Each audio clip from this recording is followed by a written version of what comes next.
Sa hungduan, isa-isang pinatay ni Basam ang mga ilaw ng kandila sa silid.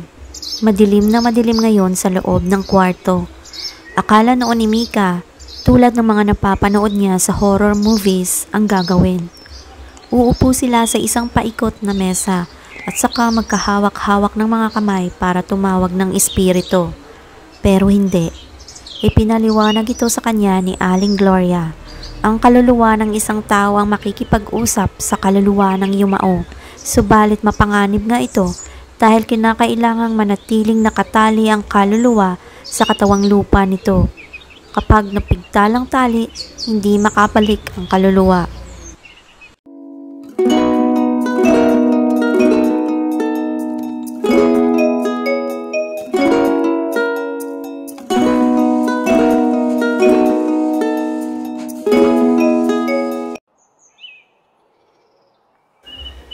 Hinawakan ni Daisy ang kamay ni Leo. Mabilis na napabitiw si Leo sa kamay ng dalaga. Matagal na niyang gustong hawakan ang kamay na iyon, pero hindi ngayon. Hindi sa ganitong pagkakataon. Hindi niya alam kung anong nangyayari. Anong ginagawa ko rito? Anong ginagawa natin dito? Sabi ulit ni Leo. Salita ng tingin kina Daisy at Harold. Pero nag-guilty rin agad ang binata. Binasa ni Daisy ang isip ni Leo. Nagsasabi ito ng totoo. Hindi nito alam kung bakit ito naroon. Ang huling naalala ni Leo, pasakay siya sa jeep. Pupuntahan niya ang tita Mary niya sa Marikina. Bakit siya nakatayo ngayon sa kantong ito, kasama si Daisy? Gaano katagal na sila rito? Nangyari ba? Humiwalay ba to? Sabay tingin ni Leo sa anino niya. Balik muna tayo sa mansyon. Ang ibig sabihin ni Daisy, kailangan nila ngayon ang kung anumang natitirang panaklong doon. Hindi ko rin alam. Nakita niya mismong wala ang anino ni Leo kanina at pabalik-balik ito sa kahabaan ng iskinita. Nakontak na niya sa isip niya si Manong Ray. Tinanong nito kung gaano kalala ang sitwasyon, kung kailangan ba nitong bumalik sa mansyon. Pero ramdam ni Daisy na may malaking nangyayari kay Mika sa hungduan. Kung hindi na magtatanong si Manong Ray kung kailangan nito rito. Kaya ko ba to? Pagbalik nila sa mansyon, naupo silang dalawa sa loob ng isa sa dalawang kubo sa bakuran. Hiniling ni Daisy na iwan muna siya ni Harold. Baka mas makapagpasalita si Leo kung silang dalawa lang. Pero matagal din silang hindi nagsalita sa isa't isa ng makabuelo. Sa wakas, sinabi ni Daisy kay Leo na nakontak na niya si Manong Ray, na sinabi niyang manageable pa ang nangyayari dito sa kanya. Ano pang nangyayari? Si Leo, mas nangihina. Naawa si Daisy sa pinata. Hindi rin niya alam ang sagot. Sabi ko na, dapat ikulong niyo na ako. Nabasag ang boses ni Leo. Alam mong hindi yan ang gusto ni Manong Ray? At kahit si Manong Elmer kung narito siya for sure. Alam ko, nakayuko si Leo, pero kailangan sigurado tayo. Hindi natin alam kung sino ang mapagkakatiwalaan. Hindi ko lang alam kung kaya kong pagkatiwalaan ang sarili ko. Seryoso? Saka ito humarap kay Daisy. Natatakot ako kahit sa sarili ko ngayon. Kung nalilimutan kong mga nangyayari tuwing iniiwan ako ng anino ko, kapag binabalikan na niya ako ulit, ano-ano ang hindi ko alam. Pwede bang ako ang nagpahamak sa mansyon? Huwag ka namang mag-isip ng ganyan. Alam mo, nitong mga nagdaang araw nalulungkot ako kapag naiisip kong tao lang ako. Kasi alam ko napakalimitado na kaya ang kaya kong gawin. Gusto kong tumulong pa sa paghahanap kay Jeffrey pero wala eh. Tao lang ako. Please, huwag kang mag-isip ng ganyan. Alam mong may mga nanggagawa ka na hindi namin kayang gawin. Hirap na hirap si Daisy na pagkaanin ang sitwasyon. Gusto niyang magbiro pero hindi biro itong mga nangyayari. Oo, oo, tanggap ko na yun. Ang totoo, kontento naman ako kung tutuusin. Paminsan-minsan nalulungkot lang ako. Pero part nga siguro yun ang pagiging tao ko. Leo, kahit kaming mga bagani marunong malungkot. Kahit ako. Tiningnan ni Leo yung dalaga. Gets ko talaga, promise. Ngayon lang kasi, parang patong-patong yung pakiramdam nang wala kang magawa. Ano bang pwede natin gawin? Anong pwede kong gawin? Alam mo na ang unang kailangan mong gawin? Mag-relax. Ang alam natin, humihiwalay ang anino mo sa iyo. Pero beyond that, wala na. Baka ayaw ka lang niyang kasama paminsan-minsan. Pinilit ngumiti ni Daisy pero hindi ngumiti si Leo.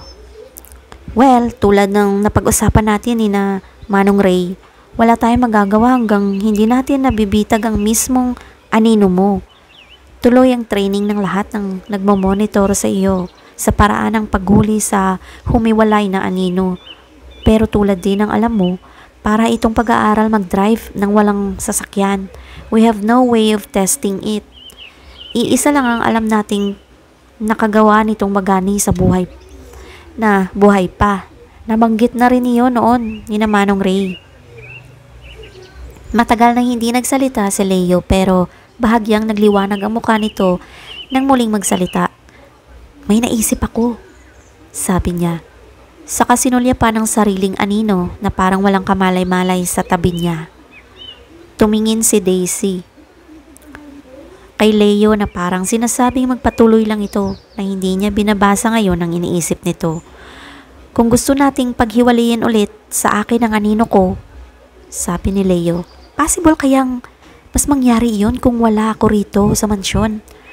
Kung mas maraming tao kaysa bagani sa paligid ko.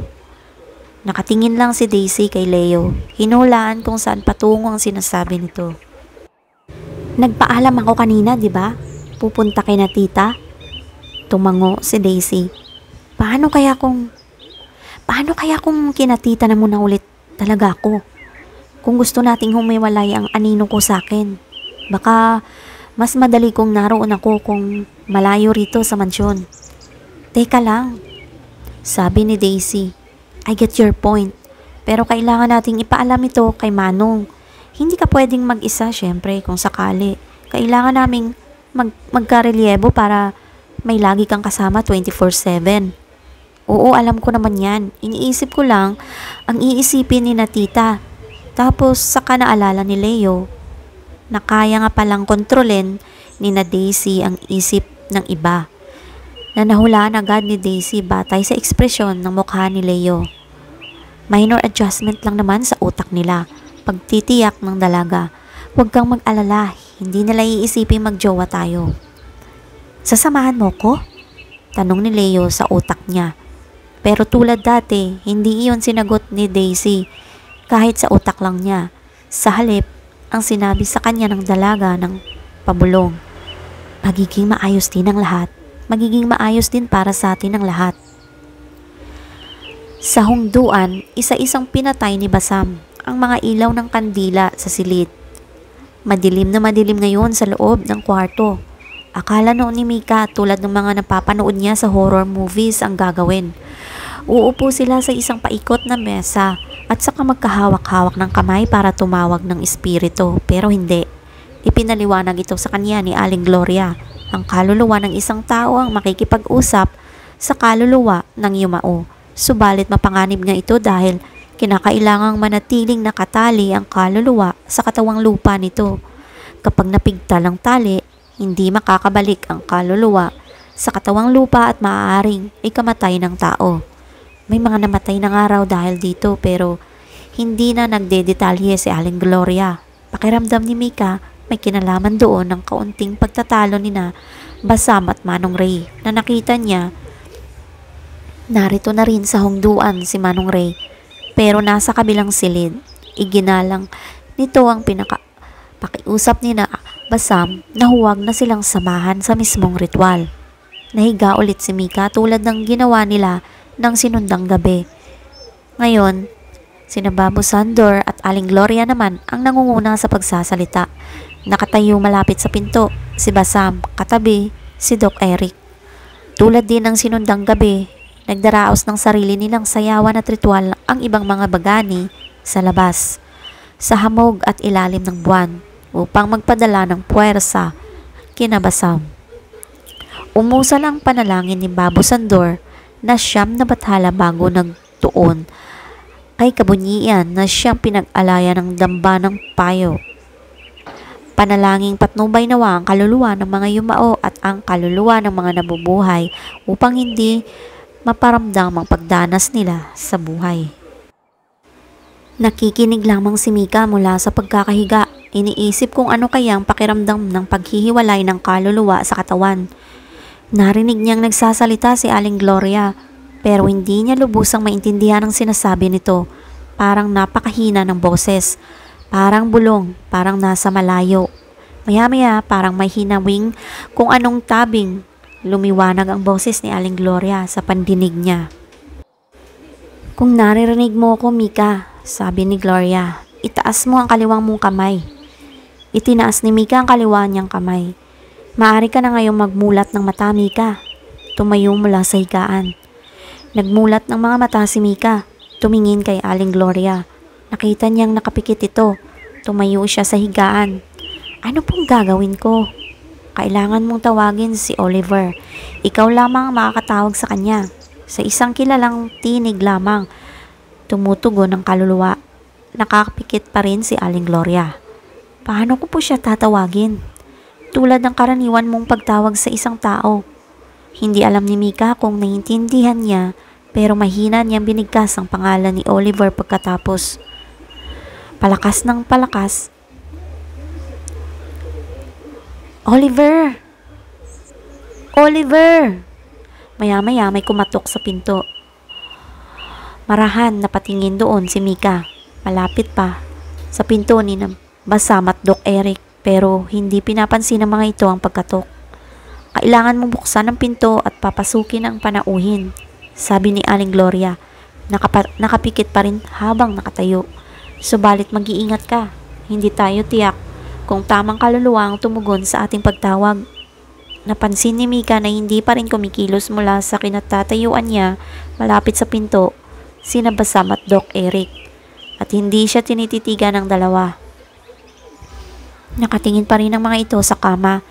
At nang tumingin doon si Mika, nakita niya na nakahiga pa rin siya roon.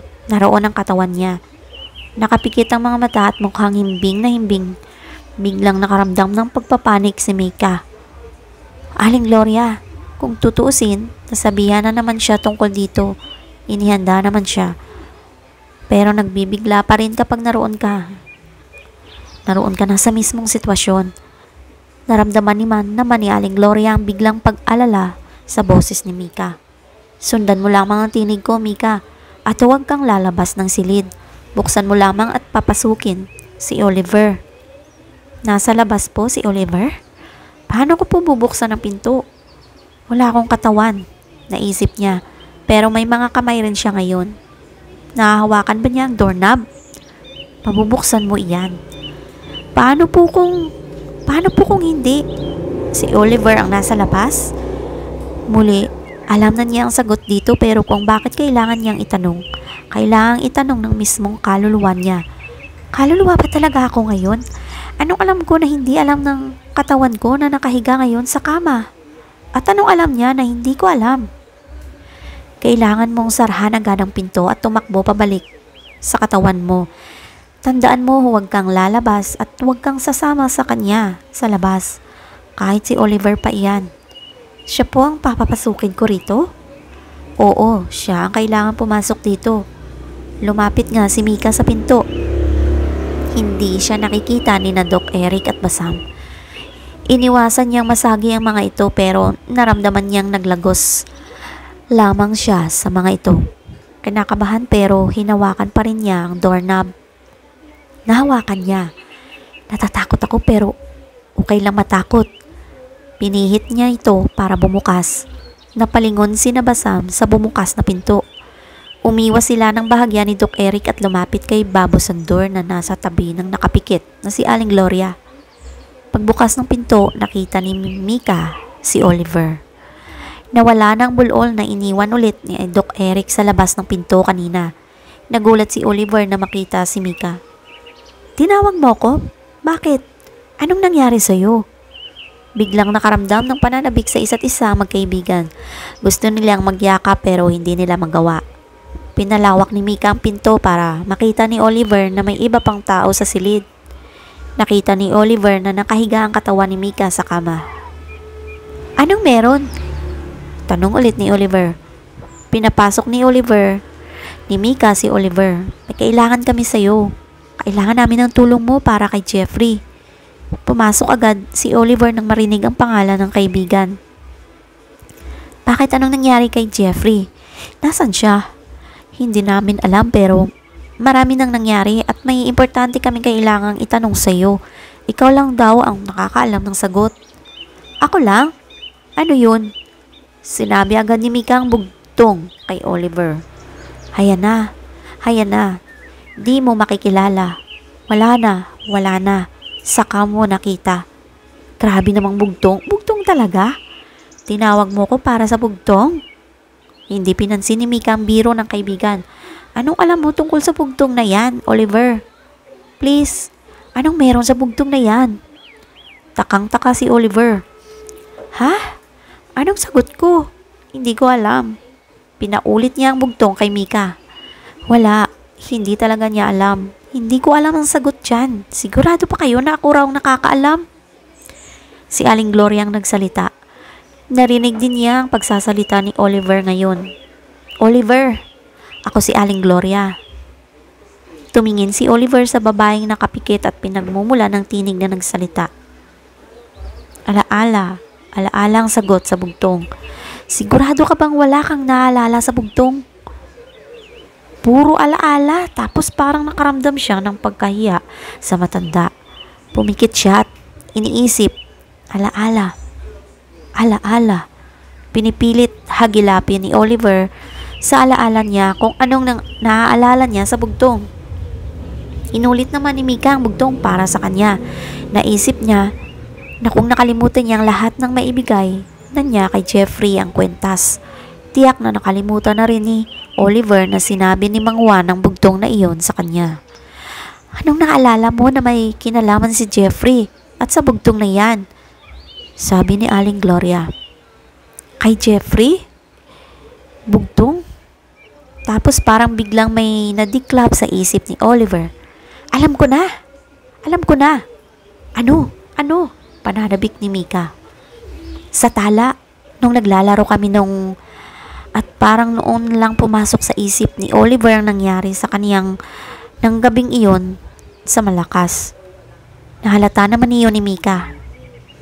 Sorry, hanggang ngayon nalilimutan ko pa rin." Yes, nabigla ang lahat. Naalala ni Mika na hindi rin siya nakikipaglibing kay Oliver. Hindi niya naalala noon na malapit pala siya rito. Sorry. Apparently, marami tayong di alam pero saka na yun. Anong naalala mo sa bugtong, Oliver? Binanggit yon ni Jeffrey noong gabi ng finals sa Malakas. Kasi simula lang ng level 8, napatay niya ang unang aswang na may lumitaw na itim na box at iyon ang bugtong na kailangan sagutin para mabuksan ang box. Black na box? Sa tala? Sa start ng level 8. Anong laman ng box? Ayaw niyang sabihin, sabi niya lang. Basta, sabi niya, may special powers. Wala ka na talagang ibang naalala tungkol sa bugtong, Oliver? Aling Gloria. Wala na po talaga. Kung ganoon, maaaring nasa loob ng box na yon ang hinahanap natin. Naglalaro po ako ng tala, sabi ni Mika. Alam ko po ang password ng account ni Jeffrey. Parang bahagyang napahiya si Mika. Alam po namin ang password ng accounts ng isa't isa. Sa kanya naisip na maaaring alam din naman iyon ni Manong Ray. Naroon na nga sana ang hinahanap natin, sabi ni Aling Gloria. Gusto talagang yakapin ni Mika si Oliver. Subukin kung magagawa nga nila iyon ngayon, pero naririnig na niya ang utos ni Aling Gloria. para mahiga siya ulit sa kama. Nagpaalam siya kay Oliver na at nginitian lang siya nito. Gusto sana niyang itanong kay Oliver kung anong pakiramdam sa kabilang buhay pero wala na ito at naiwang nakatayo na ulit sa labas ng pinto ang bulol. Naglakad siya pabalik sa kama at saka nahiga sa katawan niya ng malakas ng kabog na dibdib. Maglalaro ako ng tala. Makikita na sana nila ang paraluman papunta kay tala. Makita na sana nila si Jeffrey.